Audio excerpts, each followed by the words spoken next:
শিশুকে কোলে নিয়ে চলন্ত ট্রাকের সামনে ঝাঁপ দিয়ে আত্মঘাতী হওয়ার চেষ্টা করল এক মহিলা। এই ঘটনায় তুমুল চাঞ্চল্য ছড়িয়ে পড়েছে কোচবিহার জেলার মেখলিগঞ্জ ব্লকের জামালদহে। গুরুতর জখম অবস্থায় মহিলাকে উদ্ধার করে জামালদহ প্রাথমিক স্বাস্থ্য কেন্দ্রে নিয়ে যাওয়া হয়েছে।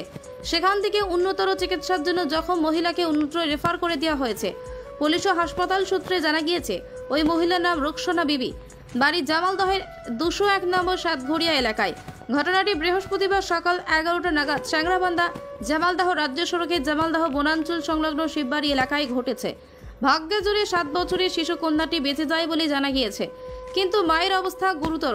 ঘটনাস্থলে পুলিশ পৌঁছেছে। কী কারণে মহিলাটি এই কাণ্ড ঘটিয়েছে সেটা পুলিশ খতিয়ে দেখছে। তবে এই ঘটনায় এলাকা জুড়ে ব্যাপক চাঞ্চল্য ছড়িয়ে পড়েছে। রানীরহাট থেকে দীপ রায়ের রিপোর্ট। আমার সকালে উঠে পড়েছে পুরো স্পেশাল কিছু স্পেশাল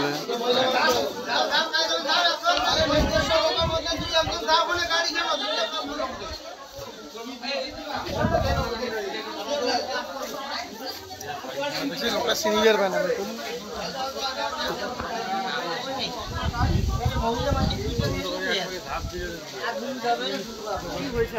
আরে ও বাচ্চাটার ও বাড়িতে মনে হয় অশান্তি করতে ছুটে এসে আমার গাড়িতে এসে পড়লো। আমরা বাঁচাই দিকে আমাদের নিজের জীবন চলে যেত, ও বাচ্চাটাও মরে যেত।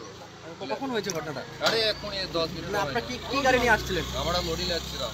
কোন জায়গায় হয়েছে ঘটনাটা? ঘটনাটা হয়েছে জামালদা বলে ওইখানটায়। আপনারা কোথা থেকে কোথায় যাচ্ছিলেন? আমরা কলকাতা থেকে আসছি, যাবো আসাম, গুয়াহাটি। তো মানে কে ছিল ওখানে? মহিলা ছিল একজন মহিলা আর একটা বাচ্চা ছিল, 4 বছরের একটা মেয়ে ছিল। মানে ওখানকার লোক সব দেখেছে, সবাই বলছে মেয়েটা কি কোলে ছিল? হ্যাঁ, মেয়েটা না কোলে ছিল না, হাঁটিয়ে লিগেছিল। মেয়েটা কিন্তু যেতে চাইছিল না বাচ্চাটা। মানে মেয়েটাকে নিয়েই হ্যাঁ, দুজনে একসাথে মানে গাড়ির সামনে ঝাঁপ দিছে, ছুটে গিয়ে আমার গাড়ির ভিতরে মাথা বসে দিচ্ছে। আচ্ছা, না আত্মহত্যার চেষ্টা করেছিল নাকি? হ্যাঁ, বাড়িতে কোনো অশান্তি ঝগড়া যা হোক ওদের ফ্যামিলি। আপনার নাম? আমার নাম আজিজ শেখ। আদিল শেখ। আজিজ শেখ। আজিজ শেখ।